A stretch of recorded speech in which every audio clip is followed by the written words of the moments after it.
বর্তমানে বিশ্বের সবচেয়ে জনবহুল দেশ ভারত। ২০২৪ সালে চীনকে টপকে জনবহুল রাষ্ট্রে পরিণত হয় দেশটি। চীনের জনসংখ্যার তুলনায় ভারতের জনসংখ্যা ৩ কোটির বেশি।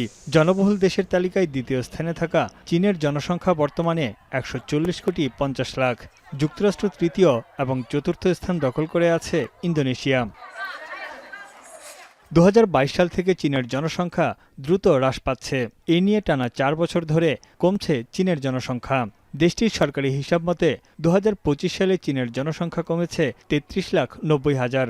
এই সময়ে দেশটিতে শিশু জন্ম নিয়েছে মাত্র ৭৯,২০,০০০, যা ২০২৪ সালের তুলনায় ১৭% কম। অন্যদিকে একই সময়ে দেশটিতে মৃত্যু বেড়েছে প্রায় ১,১৩,০০,০০০, যা ১৯৬৮ সালের পর সর্বোচ্চ। দেশটিতে ক্রমাগত বাড়ছে বয়স্ক মানুষের সংখ্যা। চীনের মোট জনসংখ্যার ২৩% মানুষের বয়স ৬০ বছরের উপর। ২০৩৫ সালে এই সংখ্যা দাঁড়াবে ৪০ কোটিতে। এতে একদিকে কমছে কর্মক্ষম মানুষের সংখ্যা, অন্যদিকে পেনশন বা বয়স্ক ভাতার উপর বাড়ছে চাপ। পরিস্থিতি সামলাতে এরই মধ্যে অবসরের বয়সসীমাও বাড়িয়েছে চীন সরকার। চীনে জন্মহার বৃদ্ধির অন্যতম বাধা হয়ে দাঁড়িয়েছে দীর্ঘদিনের এক সন্তান নীতি। ২০১৫ সালে এই নীতির অবসান ঘটলেও বাসিন্দাদের পারিবারিক ও সামাজিক চিন্তাধারায় খুব একটা পরিবর্তন আসেনি।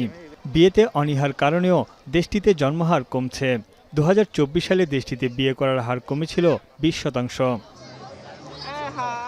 শহরাঞ্চল ও ব্যয়বহুল জীবনযাত্রার কারণে চীনের বাসিন্দারা এখন সন্তান নিতে কম আগ্রহী। এই সমস্যা মোকাবেলায় প্রায় $২,৫৮০ কোটি অর্থনৈতিক পরিকল্পনা হাতে নিয়েছে বেইজিং। যা খরচ করা হবে শিশু ভাতা, গর্ভবতী নারীদের চিকিৎসা খরচ, এমনকি IVF পদ্ধতিও সরকারি বীমার মাধ্যমে দেয়া হবে। তবে সরকার যতই উৎসাহিত করুক, চীনের তরুণ প্রজন্ম বিয়ে ও সন্তান জন্মদানে আগ্রহী নয়। জনসংখ্যাবিদরা বলছেন, শিক্ষার উচ্চ ব্যয়, কঠিন চাকরির বাজার, ব্যয়বহুল জীবনযাত্রার কারণে তরুণ প্রজন্ম আগ্রহ হারাচ্ছে। একটি সন্তান বা নিঃসন্তান চীনের সামাজিক রীতিতে পরিণত হয়েছে। বর্তমানে চীনের একজন নারী গড়ে একটি সন্তান জন্ম দিচ্ছেন, যে হার বিশ্বের সর্বনিম্ন।